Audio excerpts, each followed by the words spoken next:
On a dit L'Aïn Nishmat. Il y aura Haïm Yosef Ben Tamar. Yosef Ben Tamar. Et L'Aïn Nishmat Aïcha Keshera. Yvette Chaya, Bat Rosa et Aaron.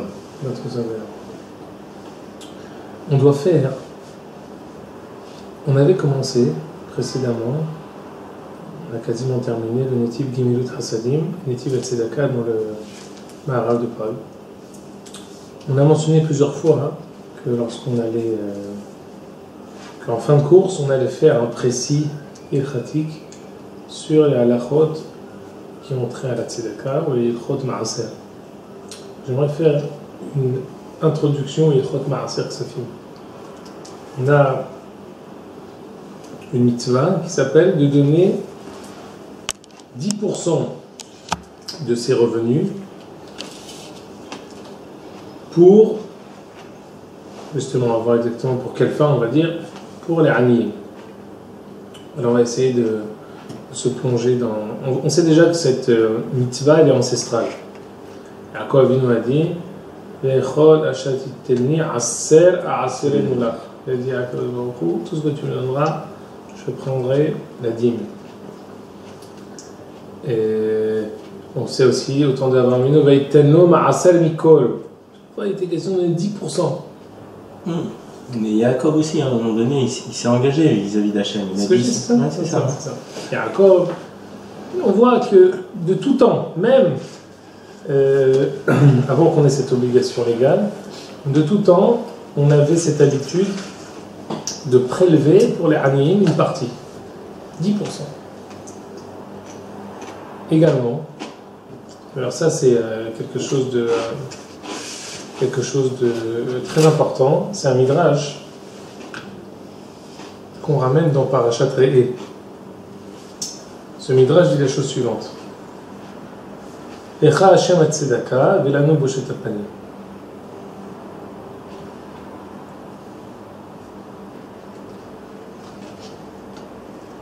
Ematai anu ba'im bazeroa shene'ema laviu et kol ha'ma'aser el bet ha'otzar.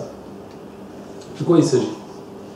On dit que lorsqu'on donne la tzedaka, le Midrash dit lorsqu'on donne la tzedaka, lecha Hashem la tzedaka velanu boshet hapanim. Quand on donne la tzedaka, c'est fait avec, on a pour nous boshet panim, on est honteux. Et mata'enu ba'im bazeroa, quand est-ce qu'on peut venir voir Akadosh Baruch Hu des bras en l'air, d'une certaine manière exigeant, lorsque nous donnons le maaser. Shene'ema laviu et kol ha'maaser el bet ha'otzar. Quelle est la différence entre tzedaka et maaser? Qu'est-ce que ce midrash veut dire? Quel ma'ala il donne au maaser? Et quel défaut voit-on dans la tzedaka? L'explication est la suivante. Quand on donne le maaser, on va commencer par regarder. Quand on donne la tzedaka, chaque pièce qu'on rajoute, on la donne d'une certaine manière.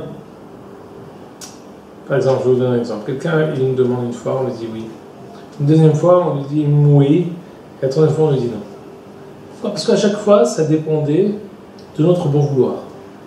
Quand quelque chose dépend de notre bon vouloir, alors, autre cas de figure, on a de bonne humeur, on donne plusieurs fois. On a de mauvaise humeur dès la première fois, on dit non.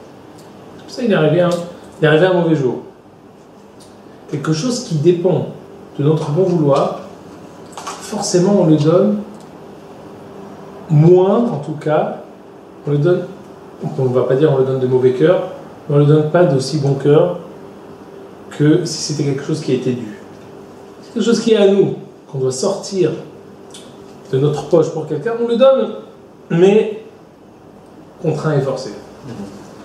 Quand quelqu'un donne le maaser, il a l'intime conviction et la conscience que sur 10 000 shekels, il y a 1000 shekels qui sont en dépôt chez lui.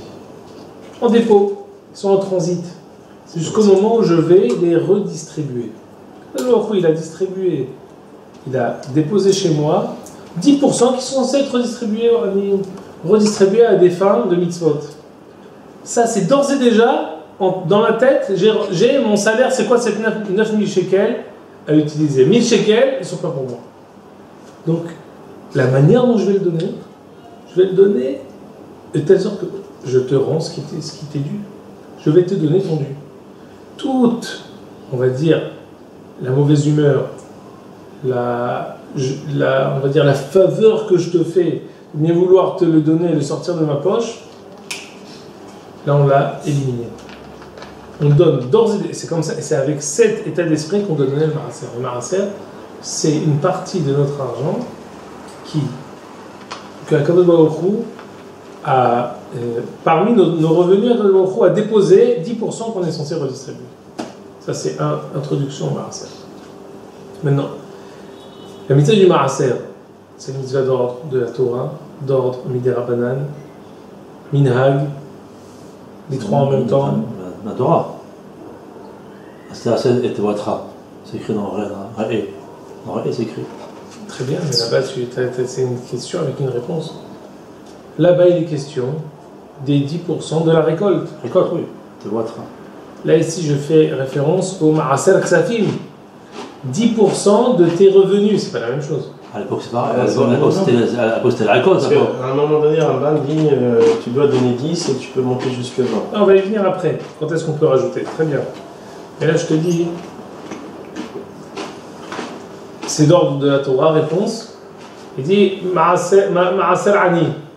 Ma'aser Ani, c'est pas une raya, parce que là-bas, Ma'aser Ani, la dîme qu'on devait donner aux pauvres certaines années, c'était uniquement de la récolte.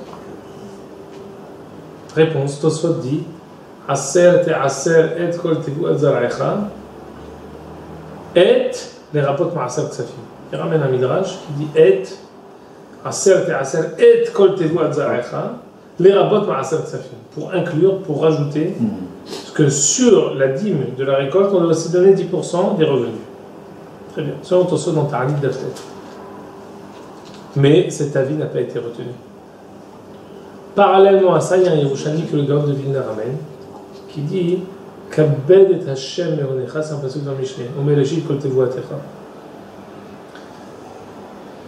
Honore Akadosh Baruch Hu avec ton argent, Omereshit kol tevu atecha, et des prémices de ta récolte. Dit Kabbed et Hashem me'onecha, Omereshit, fait une gezerah sheva reshit, de même que là-bas il y a marqué Velakata vereshit, on doit prendre des prémices de la récolte. Alors également, on sait que de même qu'il y a 10% des récoltes, il y a aussi 10% des revenus. Très intéressant, le Shulchan Aruch ne mentionne pas l'obligation de Ma'aser Ksafim que dans un contexte bien particulier.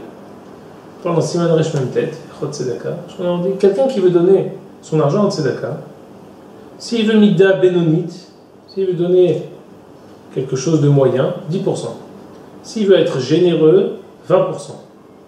S'il veut être minimum du minimum, 5%.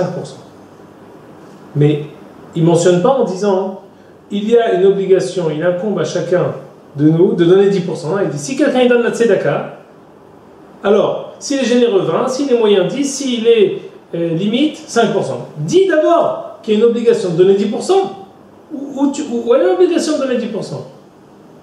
Le Gaon de Vilna sur le plan, on a écrit 10%, il dit Yerushalmi. Étonnant, parce qu'il n'est pas question ici de l'obligation de donner 10%. Si je donne la tzedaka, combien je vais donner? Le Taz, dans Siman Shin Lamed Aleph, dans Ilchot Trumot ou Ma'asrot, à la fin de Ilchot Trumot ou Ma'asrot, il y a un Rama qui dit Amehaber Azeh, en parlant du Shulchan Aruch, il dit Arav Amehaber Azeh. C'est d'ici que les Ashkenazim appellent le Shulchan Aruch le Mehaber. Parce que le Rama, il appelle le Mehaber. C'est le dernier Saïf, Saïf Kouf Memvav, c'est un siman très long, Siman Shin Lamed Aleph, Saïf Kouf Memvav. Il dit Arav Mehaber Azeh, Shulchan Aruch, il a sauté tout Ilchot, maintenant Ma'aser Ani. Il a sauté, il a la chôte de Ma'aser Ani que le tout va recopier, Shulchan Aruch les a sautés. Il a préféré suivre l'ordre du Rambam au détriment de l'ordre du tout. C'est pour cela que je demande à chacun qui veut connaître Ilchot Ma'aser Ani qui se retourne vers l'ouvrage de Ben Yaakov Bar Tourim qui complète là-bas. Là-bas, le Taz dit, le Bah, son beau-père, le beau-père du Taz dit Ma'aser Ani, c'est exactement Ma'aser que ça fait me donner 10% des revenus, c'est ni Minatora, ni Midei Rabbanan, Minhag. Comme ça, le Bah dit. Bah, c'est un Minhag, Hashur, Minhag. On va voir quelle est la force de minhag. Minhag. Le Taz dit sur son beau-père, pourquoi tu dis que c'est minhag? C'est pas minhag.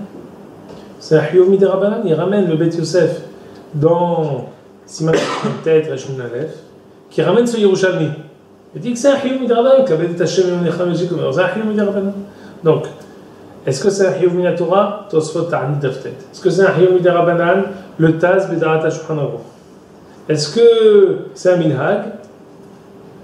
Le Bah et le Pithet Tshuva à la fin du Siman Shila Medalet ramènent au nom de Tshuvat Maharam et Rotenburg que c'est un minhag. Mais cette Tshuva, une seconde, du Maharam de Rotenburg, elle est ramenée dans le Shach, dans Siman Reshon Tet Saïd Ketan Gimel. On va tout de suite dire quelle est la nafkamina très importante. Est-ce que c'est minhag ou est-ce que c'est Hiyom Midei Rabbanan ou Minat Torah? Le principe est que si c'est Minat Torah, donc l'intégralité du Maaser doit être reversée au Aniyim. Ou même si c'est Midei Rabbanan également, on dira que Hachamim ont institué ce qu'on devait faire sur la récolte, ils l'ont institué sur nos revenus. Mais en fait, c'est un remake de ce qu'on faisait sur la récolte. Celui que c'est Minhag, le Maharam de Rotenburg dit il suffit d'investir cet argent-là à des fins de mitzvot. Ce n'est pas exclusivement pour les Aniyim. On doit encore donner quelque chose pour les Aniyim, on verra à la fin. Mais on doit verser, on pourra le verser pas exclusivement pour les Aniyim, même pour d'autres choses. On va voir pour quel mitzvot. Donc, est-ce que c'est Minat Torah, Midei Rabbanan, est-ce que c'est minhag? La grande nafkamina, la répercussion immédiate de savoir est-ce que c'est minhag ou Minat Torah, Midei Rabbanan, c'est est-ce que je suis obligé de le verser intégralement à Aniyim ou non? Si c'est pas Minat Torah, Midei Rabbanan, je pourrais l'utiliser également à des fins de mitzvot. Mais pourtant, les Marasrot, la Tevoa, c'est pour le Lévi d'abord. Ça dépend. Le Maaser Rishon, pour le Kohen, Maaser Rishon, c'était Lévi. Lévi, Maaser Ani, pour la Maaser Sheni, on montait à Yerushalayim. Maaser Ani, c'est pas tous les ans.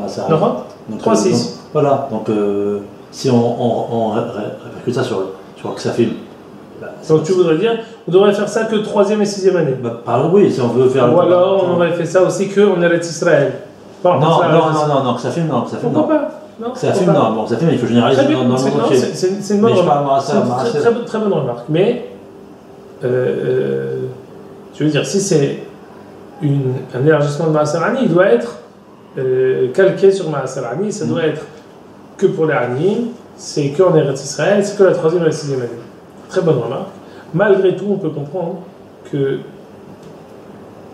dans la mesure où ils ont élargi, c'est-à-dire que même, la récolte qui arrive tous les ans, on a demandé 10% à chaque fois de la récolte. Mais ces 10%-là, au lieu de les mettre pour Maaser Ani, je les faisais pour Maaser Sheni. Maintenant qu'on n'a plus Trumot ou Maasrot, on peut dire qu'en fait, ces 10% qu'à l'époque, quand il y avait la récolte, on devait sur la récolte, on doit les donner tous les ans pour les Aniyim. D'accord. Ah, d'accord, ok. Mais c'est une bonne remarque. Donc on a dit Minat Torah, Midei Rabbanan ou minhag. Très bien. Le Pithet Tshuva, alors, qu'est-ce qu'on statue sur cette question-là? Qu'est-ce qui a été statué là? La qu'est-ce qu'elle dit? C'est minhag. Pithet Tshuva donne au nom du Hatam Sofer, au nom d'autres Gedolim, au nom du Shach en fait. Le Shach à la tête de tous les poskim, que c'est Mitorat Minhag. C'est pas Hora Minat Torah, c'est pas Hora Midei Rabbanan, c'est Mitorat Minhag.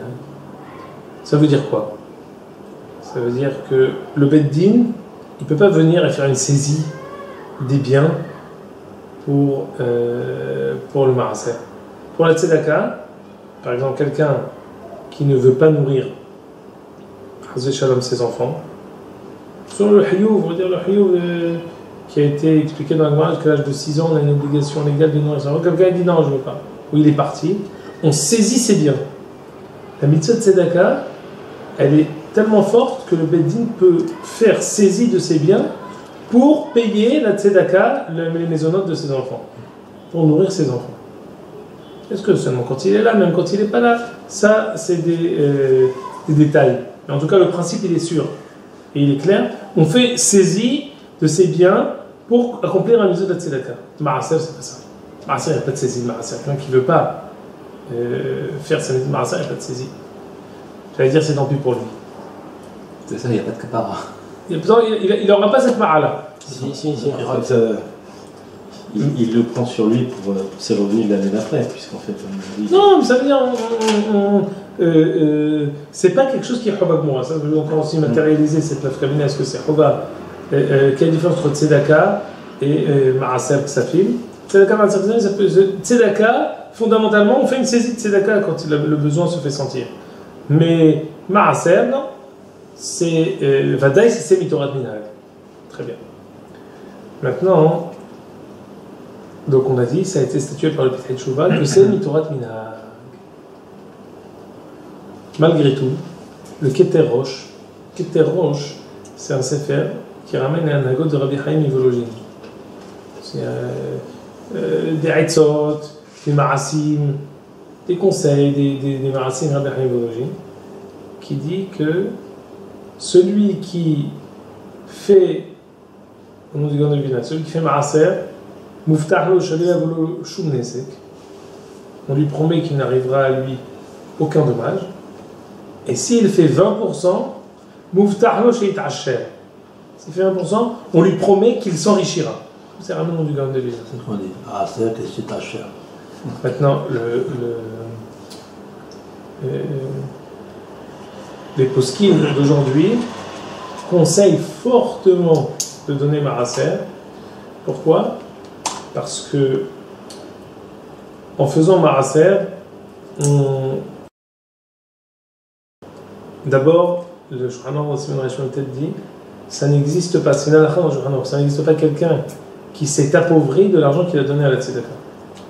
C'est-à-dire que quelqu'un qui fait le compte, qui voit 1 plus 1, il dit écoute, c'est dans le Shulchan Aruch, impossible de s'appauvrir de la tzedaka que tu donnes. Comment? Sache, on te donne une information, c'est pas quelque chose qui est sujet à discussion, information directement livrée. Donc, dans la mesure où d'autres ont dit que c'est Minatora, ou Midera Banal, dans la mesure où c'est aussi un minag qui est très répandu, Bekerev Kol Israël, c'est quelque chose qui est très bon de prendre sur soi et de donner. Très bien. Quelqu'un qui veut donner plus, il peut donner plus? Jusqu'à combien quelqu'un veut donner plus que 20%? Il peut donner plus que 20%? Le Hafetz Haïm dans sa affaire Ahavat Hesed ramène 6 cas dans lesquels on peut donner plus que 20%. Normalement, la Gemara dans Ketubot Dafnoun, elle dit Be'usha Kinu, dans la ville de Usha, ils ont fait une takana. Amevazbez, lo yivazbez yoter mihomesh. Celui qui veut donner de son argent, il ne faut pas qu'il donne plus que 20%. Shneimar aser aser nulach. Ma'aser, 2 fois ma'aser. Donc 20%, comment ça tombe exactement? C'est 10 de 10. En tout cas, le système Koubetzel fait cette erreur, mais en tout cas, on arrondit. Ça fait 20%. Allez, Vazbez, yoter mihomesh. Pourtant, il y a 6 cas pour lesquels on pourra donner plus. Je ne vous les donne pas les 6, mais en tout cas, Milé Marlas, quels sont les cas? On les connaît, quelqu'un qui est Hazvé Shalom est sur son lit de mort et qui veut distribuer ses biens, il peut distribuer plus que 20%. Parce que la raison pour laquelle on ne doit pas donner plus que 20%, parce que si tu donnes trop, après tu dois toi aussi être à la charge de la collectivité. Alors, qu'est-ce qu'on a fait? Mais si quelqu'un il meurt, il meurt. Bien sûr. S'il a pris en charge ses frais d'enterrement, donc il n'y avait aucune raison, il peut donner même plus que 20%. Également, Mishom Pikouar Nefesh, on peut donner plus que 20%. Également, c'est par exemple Pidyon Chouim, pour acheter un. Pour lui ou pour un autre? Même pour un autre, c'est-à-dire que maintenant on lui dit voilà, il y a une opération très importante, qu'est-ce que tu veux donner? Il peut donner même plus que 20%. Également, Kaimé Anim, lorsque les Anim sont devant lui et il demande. Il y a une différence entre donner de l'argent pour une fin future et quelqu'un a un besoin devant toi. Voilà. Achnasat Kalla, de besoin de telle somme pour pouvoir se marier. C'est de manière la plus modeste. Kaimé Anim, il peut donner plus de 20%. Très intéressant, c'est sur ça que je voulais m'arrêter, c'est sur ça que c'est un hitouche du Hafetz Haïm. La Hazakat Limoto. Pour encourager l'étude de la Torah, on peut donner même plus que 20%. Ça, une réalia extraordinaire de la Gemara dans Yoma d'Aflamedé, avec le Marassé archi connu avec Hillel Zaken. C'est que Hillel Zaken, la Gemara ramène là-bas que chacun qui dit pourquoi il n'a pas étudié la Torah, alors on lui dit si tu étais Ani, ben il va te émehailler votre train. Je n'ai pas étudié, j'étais trop pauvre. On dit regarde Hillel. Comment est-ce qu'il faisait Hillel? Il avait comme salaire Tarpe'i Kehad, c'est le nom de la monnaie. Il avait une pièce. Une moitié, il utilisait les Parnas Albanov ou Mnebeto. Une moitié, c'était pour pouvoir subvenir aux besoins de sa maison. Une deuxième moitié pour le droit d'entrer au Beth Midrash. Avec toute l'histoire qu'une fois il n'a pas pu rentrer. Mais comment c'est possible? Il donne 50%. S'il gagne une pièce et qu'il donne 50% pour subvenir aux besoins de sa famille, 50% pour rentrer. Donc pour la Zakat Limud Torah, pour pouvoir avoir le droit d'étudier la Torah pour lui-même, pour pouvoir étudier la Torah, il a utilisé plus que ça, plus que 20% de ses biens. Ici on apprend que pour Zakat Limud Torah, pour donner du Dieu. Attention, il ne faut pas se tromper. Il y a deux comptes. Il y a le fait de donner au Anim, c'est une chose. Il y a une coupa à la maison pour la Anim. Il y a une deuxième coupa. Je vais vous dire, les étudiants, ils sont riches. Ça ne vient pas maintenant. Les étudiants de la Torah, ce pas des étudiants qui viennent, tu leur donnes parce qu'ils n'ont pas d'argent. Non, non. Tu as le mérite de participer à leur étude. Ils ne sont pas dans le besoin. Mais toi, tu as le mérite de participer à leur étude. Ça, c'est Zakat Limud Torah. Tu as une part dans l'étude de la Torah. C'est deux choses différentes. Aujourd'hui, à notre grand regret, souvent les étudiants de la Torah aussi, ils n'ont pas de revenus. Malheureusement, ouais. Mais fondamentalement, c'est quelque chose qui est séparé. Il y a le mérite de donner de l'argent pour l'étude de la Torah et subvenir aux besoins des Anim. À tel point que le Rav Tzvi Dakou disait que chacun chez soi doit avoir deux coupotes. Une coupate Tzedaka pour les Anim et une coupate Ahzakat Limud Torah.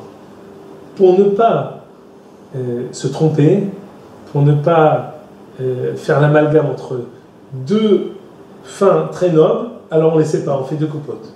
Surtout pas se planter dans ses comptes.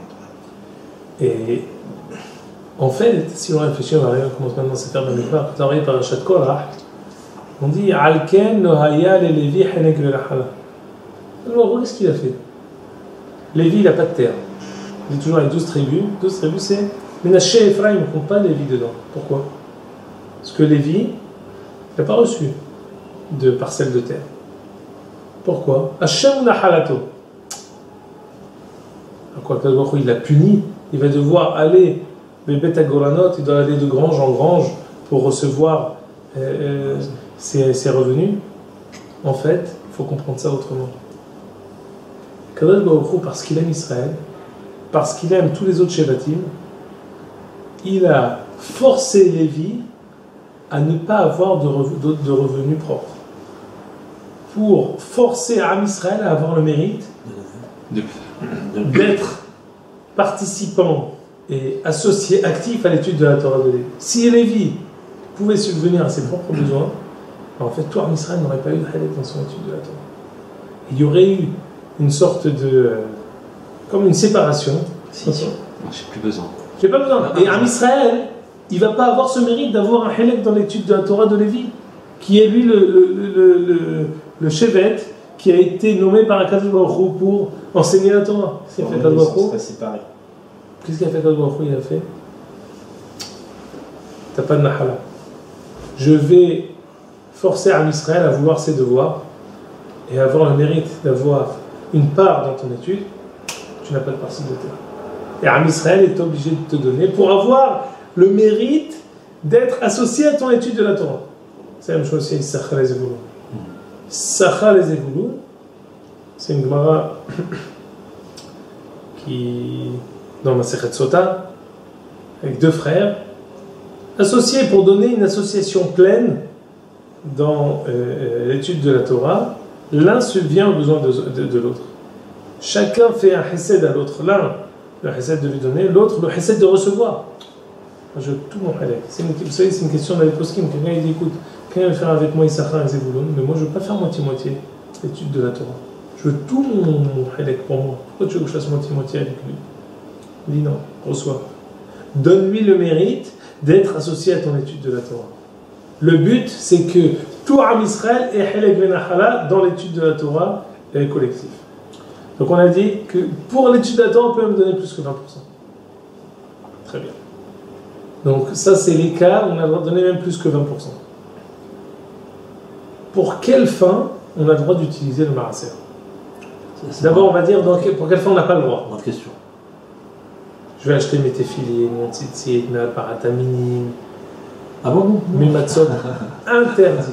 Ça s'appelle dans la Gemara Kiddushin, Porea Hovo Beshel Maaser. C'est aussi Nifsak dans le Shulchan, Simon Rashman peut-être ça fait dans le Rama ou Tshuvat Maharim, mais en fait c'est une Gemara Meforoshet, qu'on n'a pas le droit de. Le Maharil c'est un peu différent, mais en tout cas c'est sûr que le Maharil ça inclut ce que je dis ici. On n'a pas le droit d'utiliser des mitzvot que de toute façon on devait faire. La Torah t'a dit, mais les tefilines, elle t'a dit, achète les tefilines. La Torah elle t'a dit, prends un loulav, elle t'a dit, achète un loulav.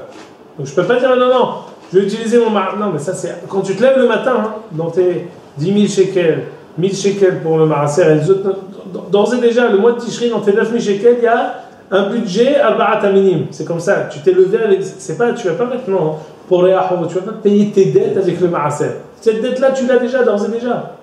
Le Rosh Hashanah, tu t'es réveillé avec cette dette-là de payer, d'acheter tes Al-Barat Minim. C'est la même chose, les matzot, on ne peut pas acheter avec Maaser, Al-Barat Kosot. Toutes ces mitzvot-là que de toute façon on doit faire. Alors, quel mitzvot on va devoir faire? Alors, c'est la même chose du Maharam de Rothenburg que le Shach ramène. On peut faire des mitzvot qui sont facultatives. La première mitzvah, la plus facultative et la plus étonnante, c'est Kibud Avaim.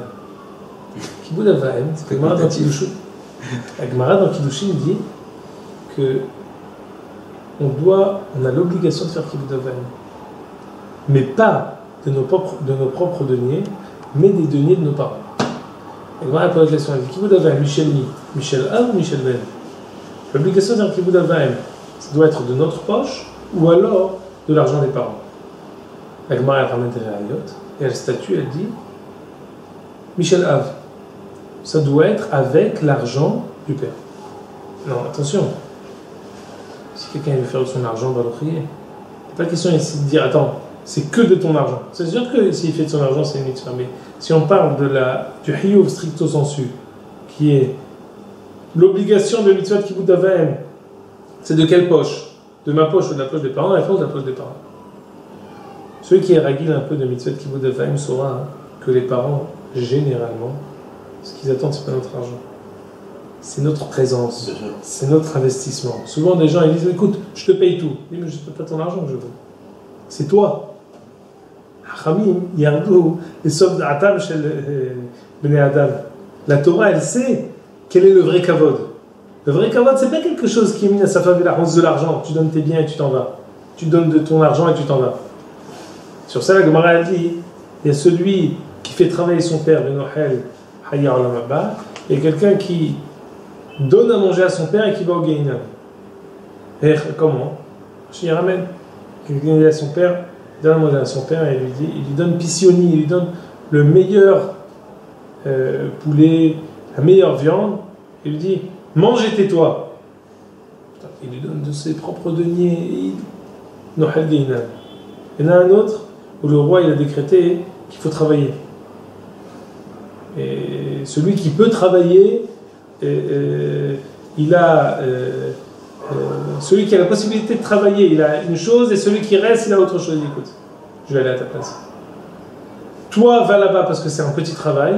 Moi, je vais rester ici, je vais faire le travail dur pour toi. En fin de compte, il fait travailler son père, mais c'est dans quel état d'esprit? La chose la plus dure, je la prends pour moi, et toi, la petite chose, c'est toi qui vas la faire.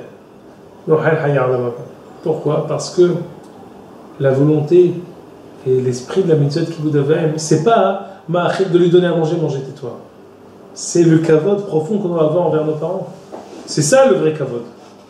Dans ce cadre-là, la Torah elle a dit mieux, je ne t'oblige pas de le faire avec ton argent. Tu peux le faire avec l'argent de tes parents. Et on raconte un maasré avec le Rabbi Chaim Brisk qui en a dit c'est que avec l'argent de mes parents. Mes parents ils sont loin, je ne peux pas aller les voir. Parce qu'il faut que j'achète le billet de train. J'achète le billet. Elle dit va à pied. Ça veut dire quoi? Tu ne veux pas utiliser. C'est-à-dire que toi tu as trouvé un petit route pour ne pas y aller. Non, va On t'a pas demandé de sortir, on t'a pas demandé de prendre le train. Tu veux prendre le train, ouais, c'est ton problème. Toi, Begoufra, le mitzvah de Kibbutz d'Avram, elle doit être faite avec notre corps, avec Ramah, Evarim et Chassagidim. Pour ça, je peux utiliser le Maaser. Pourquoi? Parce que je suis pas tenu de le faire avec mon propre argent. Je peux maintenant dire, écoute, je t'achète telle chose. Je peux dire, je vais te faire le marché, je vais te faire les courses, je vais t'acheter un voyage. Ça peut être comptabilisé également dans le Maaser. On va voir à la fin. Je vous dis d'ores et déjà pour ne pas qu'on se trompe. Même si on a le droit d'utiliser le Maaser pour des fins de mitzvot, il faudra toujours garder une partie pour les Aniyim. Parce que si on utilise tout pour les mitzvot, alors après on va oublier que les yesod de Maaser, que ça filme, c'est aussi c'est Maaser Ani. Donc il faut toujours qu'il y ait une partie, peut être 40-60, peut être 70-30, qui est utilisée pour des fins de mitzvot, et une autre partie qui est utilisée pour les Aniyim. Donc on a dit mitzvot qui vous devait. Également, on peut utiliser toutes les autres mitzvot qui sont. Alors, le Maharam de Rotenbourg, il ramène des halachot comme, à l'époque, ça s'achetait, le droit d'être sandak. Tu peux acheter, tu n'es pas obligé d'être sandak, qui t'es obligé. Tu peux utiliser cet argent pour. Ou alors acheter Nerot Beta Knesset. Toutes ces choses-là, tu peux acheter, construire la synagogue, toutes ces choses-là, tu n'es pas tenu. Tu peux utiliser ton Maaser. C'est faire Torah aussi. C'est faire Torah également. La mitzvah d'écrire un Sefer Torah, ça dépend.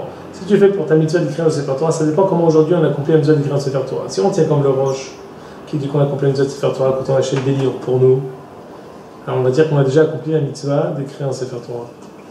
Mais est-ce que quelqu'un veut faire un Sefer Torah, ou il a déjà accompli la mitzvah d'avoir écrit un Sefer Torah, à ce moment-là, il pourra utiliser une partie de son Maaser pour écrire un Sefer Torah. Maintenant, le Maharil dit interdit.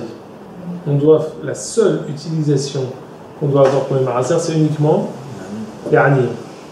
Le Hatam Sofer dit, mais attends, c'est une contradiction. Le Maharam de Rotenbourg, il dit, même pour les mitzvot. Le Maharil, il dit que pour les Aniyim. Le Be'er Agola et le Hatam Sofer font un hilou qui disent ça dépend si c'est des mitzvot qu'il comptait faire de toute façon. C'est pas seulement des mitzvot qu'on est obligé ou pas obligé, c'est aussi parfois des mitzvot que je comptais faire de toute façon. C'est-à-dire que moi, de toute façon, Yona, j'achète le jour de Kippour. De toute façon, c'est pas qui est Maaser, qui n'est pas Maaser, moi j'achète. Je ne pourrais pas payer mon don avec Maaser. Il y en a qui veulent dire que ça dépend. Est-ce que lorsque j'ai acheté, j'ai eu l'intention de payer avec le Maaser, à ce moment j'aurais le droit. Mais si, quand j'ai acheté la mitzvah, je n'ai pas pensé. Après coup, je me suis dit, bon, je vais utiliser mon Maaser pour payer la mitzvah. Alors, à ce moment-là, c'est interdit. Le Taz dit qu'on peut payer les aliyot qu'on achète avec le Maaser. Et pourtant, les aliyot, quand on achète des aliyot, c'est pour le fonctionnement, c'est aussi pour payer le rab de truc. Donc c'est aussi dans la Torah. Tu veux dire que c'est une obligation, c'est ce que tu veux dire par là? Non, c'est logique que l'argent qu'on donne à la synagogue, c'est pas de Maaser. On aurait pu dire, à partir du moment où tu l'as promis, tu es obligé de le faire. Tu comprends? Oui, à partir du moment où tu l'as promis, tu es obligé. Donc on a des choses que tu es obligé, tu ne peux pas payer le Maaser. Oui, mais avant que tu le promettes, tu n'étais pas obligé. Donc on va dire qu'au moment où je l'ai promis, c'était afin de pouvoir payer cette aliyah ou cette mitzvah avec l'argent du Maaser. Très bien. Donc on a dit, Kibbutz Ava'el, on a dit toutes les mitzvot qu'on n'est pas obligé d'accomplir. En France, on m'avait dit que qu'on pouvait, quand on paye l'argent pour la scolarité des enfants dans les écoles juives, on pouvait déduire une partie parce qu'il y avait quand même pas mal de Kodesh qui étaient enseignés aux enfants. Alors, c'est une très on m'avait dit une partie. Non, on avait dit la totalité.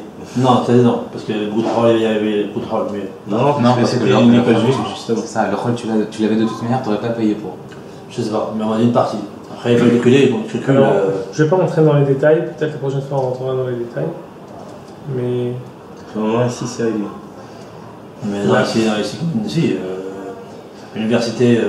c'est autre chose, l'université, c'est pas la Torah déjà. Non, il y a quand même des Kodesh. Une seconde. Je vais vous surprendre. On n'a pas le droit d'utiliser l'argent du Maaser pour l'étude de la Torah. Pourquoi? Je suis tenu d'enseigner la Torah à mes enfants. Eux, ils le font en tant que shaliach. Alors, à quel titre? Je vais dire, écoute, fais-moi hiyuv. Hiyuv, c'est comme je te dis, je vais utiliser mon Maaser pour les tefilines. Au contraire, si tu veux mettre le Maaser, c'est sur le hall. Même le hall, tu ne peux pas. Pourquoi? La demande dans Kiddushin dit Haya Madame Lamed Ben Oumanout. Tu es obligé d'y apprendre en travail. Tu es obligé d'apprendre aussi à nager. Je prends maître nageur du Maaser, non? Tu es obligé de l'apprendre à nager. Toutes les choses que tu étais obligé de toute façon, tu ne peux pas. Alors comment on fait? Il y en a qui ont voulu dire. Alors d'abord, il faut que vous compreniez le principe. Vous avez compris le principe? Oui, bien sûr. Oui. Le principe, il est clair. C'est pas possible. Ce que vous avez dit, c'est des réponses, c'est des raisons pour justement qu'on ne puisse pas utiliser le Maaser. Exact. Le fait que ce soit que le Kodesh, c'est pas bon. C'est pour ça qu'on ne peut pas. Donc, en général, ce qu'on dit, c'est si c'est des filles, on n'est pas obligé de lui enseigner la Torah. Donc, le fait de lui enseigner la Torah, c'est-à-dire qu'elle n'est pas tenue d'étudier la Torah. On a une obligation de l'éduquer. On a l'obligation d'éduquer à la Torah et les mitzvot et aux bonnes mitzvot. Mais de lui apprendre la Torah comme ce que parfois elle est enseignée avec Shmuel Hanavi, Sefer Melachim, ça, on fait bien plus que ce qu'on est obligé. Ça, on peut autoriser. Pour les garçons, à ce moment-là, on dira qu'il y a d'autres choses. Ils enseignent autre chose. Il y a d'autres matières. On ne paye pas uniquement pour les cours de Kodesh. Ou alors l'obligation du père, elle se limite à un minimum d'études de la Torah. Le surplus, on peut le rentrer dans le Maaser. Mais sachez, c'est pas clair. Dans l'étude de la Torah des garçons, c'est pas clair. C'est pas halak comme ce qu'on peut voir pour les autres choses. Encore deux dernières remarques sur le Maaser. La première, on peut utiliser également l'argent du Maaser pour prêter à quelqu'un. On a dit plusieurs fois que la règle d'or dans un prêt, c'est de s'assurer qu'il puisse rendre. S'il ne peut pas rendre, c'est définir vers le titan mirchor. Non seulement on ne fait pas de mitzvah, mais en plus de ça, on fait une avera. Parce que tu lui mets un bâton dans les roues, et à cause de toi, il va faire une avera de ne pas rendre. Donc si tu sens qu'il ne va pas rendre, tu veux quand même lui donner, donne-lui un cadeau. Si tu veux lui prêter, assure-toi qu'il puisse rendre. S'assurer, c'est prendre des harevim, des garants, c'est faire ce qu'il faut. Et si on arrive à la 7e année de la remise des lettres, quand on y arrivera, on en parlera. On peut prêter, parce que c'est aussi une fin de mitzvah. Une mitzvah, une kesef tavet ami, c'est une mitzvah assez de prêter de l'argent. Deuxième chose, c'est la dernière chose pour aujourd'hui, quelqu'un qui n'arrive pas à joindre les deux bouts chaque mois est exempt de la mitzvah de Maaser. Quelqu'un, il a 10 000 de sortie et 6 000 d'entrée. Je veux dire de telle sorte que vous n'allez pas me dire non mais il n'est pas obligé d'avoir des chips et des boissons le Shabbat. D'accord, on ne parle pas maintenant que c'est à son shekel près. On parle qu'il vit normalement sans gaspillage, comme toute personne qui mène son budget de manière intelligente. Il ne joint pas les deux bouts, exempt de la mitzvah de Maaser. Pourquoi? Parce qu'il n'y a aucune raison que tu donnes le Maaser pour après recevoir d'un autre côté, pour après emprunter de quelqu'un d'autre à qui tu ne vas pas rendre. Ça n'a aucun sens. Surtout selon ce qu'on a dit au début, que la mitzvah de Maaser c'est minhag. C'est sûr que ce minhag-là, on ne l'a pas pris pour être à la charge de la société. Donc, si j'arrive à joindre les deux bouts, je suis hayab de Maaser. Minhag, des Rabbanan, des Oraita. Si je ne joins pas les deux bouts, je suis exempt. Attention, les poskim m'ont dit, s'il veut, il est tellement amoureux de cette mitzvah, il peut noter, quand il aura, il donnera. Chaque mois, il notera combien il aurait dû donner s'il avait pu. Et quand Akadosh Baruch Hu lui donnera, il pourra également donner. Mais le fait de dire maintenant, le journal aurait dit, on ne peut pas s'appauvrir du Maaser, oui, mais parfois il y a des choses mathématiques. Si tu donnes quelque chose que tu n'as pas, bah forcément, ça vient à la place de quelque chose d'autre. Donc, dans la mesure où Maaser, c'est une Torah de Minhag, quelqu'un qui ne joint pas le debout est exempt de la mitzvah de Maaser.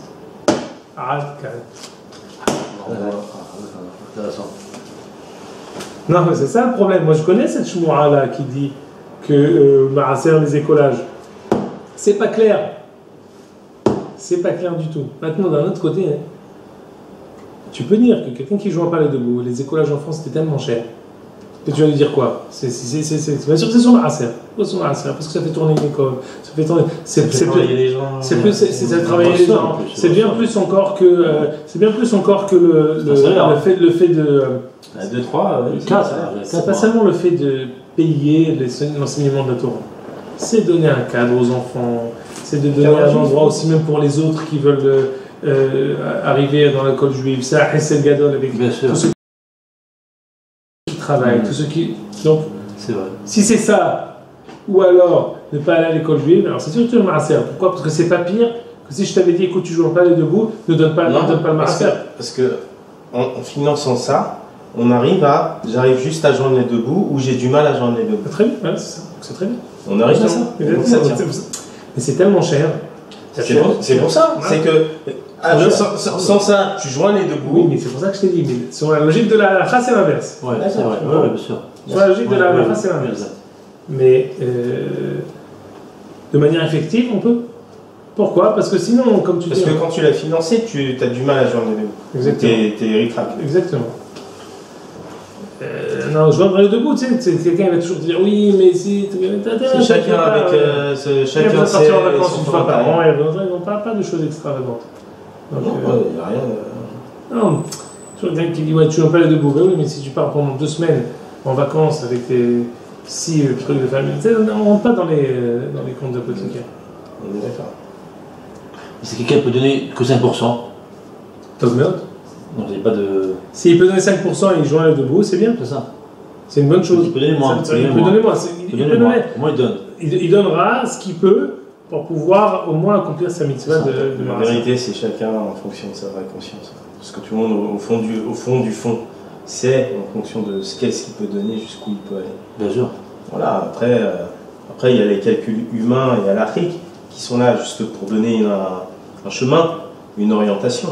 Après, mais en France, je me posais la question, quand on donne de l'argent au Kolelim, on reçoit un serfa. Et le serfa nous donne une génération d'impôts. Est-ce qu'il faut calculer dans le... C'est harmonisé là aussi. Exprès. Israël aussi. Ah mais c'est beaucoup moins qu'en France.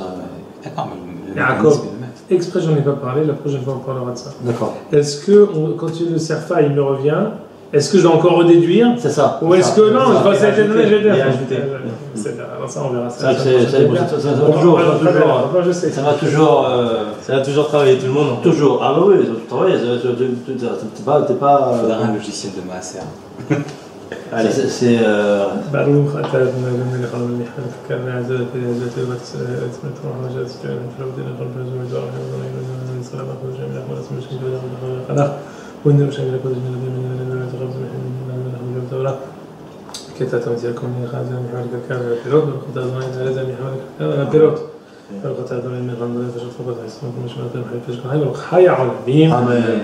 חזק וברוך.